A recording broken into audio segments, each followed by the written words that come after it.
Paris Olympic தொடரின் இன்றைய தினம் இந்திய அணி பல்வேறு போட்டிகளில் பங்கேற்கிறது.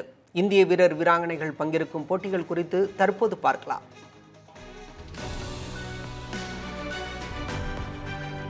பாரிஸ் ஒலிம்பிக் தொடரின் இரண்டாவது நாளான இன்று 2 பதக்க போட்டிகளில் இந்திய வீரர்கள் பங்கேற்கின்றனர். குறிப்பாக மகளிருக்கான 10 மீட்டர் ஏர் பிஸ்டல் போட்டியில் வெற்றி பெற்று இறுதி சுற்றுக்கு முன்னேறிய மனு பாக்கர் மாலை 3:30 மணிக்கு விளையாட உள்ளார். அதேபோல வில்வித்தை போட்டியில் இந்திய மகளிர் அணி காலிறுதியில் விளையாட உள்ளது.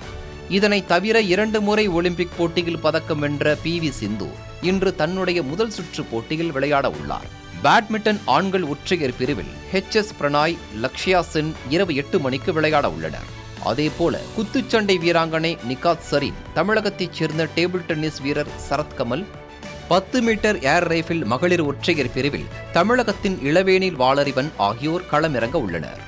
துப்பாக்கிச் சுடுதல் 10 மீட்டர் ஏர் ரைபிள் ஆண்கள் தகுதிச் சுற்றில் சந்தீப் சிங், அர்ஜுன் பபுடா பிற்பகல் 2:45 மணிக்கு விளையாடுகின்றனர். டேபிள் டென்னிஸ் பெண்கள் ஒற்றையர் பிரிவில் மணிகா பத்ரா, ஸ்ரீஜா அகுலா பிற்பகல் 2:15 மணிக்கு பங்கேற்கின்றனர். படகு வலித்தல் ரெபசேஜ் சுற்றில் பல்ராஜ் பன்வார் பகல் 1:06 மணிக்கு களம் காண்கிறார். மாலை 5:45 மணிக்கு நடைபெறும் வில்வித்தை பெண்கள் குழு காலிறுதி சுற்றில் தீபிகா குமாரி, அங்கிதா பகத், பஜன் கவுர் ஆகியோர் விளையாட உள்ளனர்.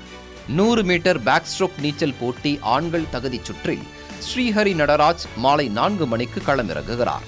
இதேபோல் ஃப்ரீ ஸ்டைல் நீச்சல் போட்டி பெண்கள் 200 மீட்டர் பிரிவில் தினிதி தேசிங்கு விளையாட உள்ளார். புதிய தலைமுறைக்காக செய்தியாளர் சந்தானம்.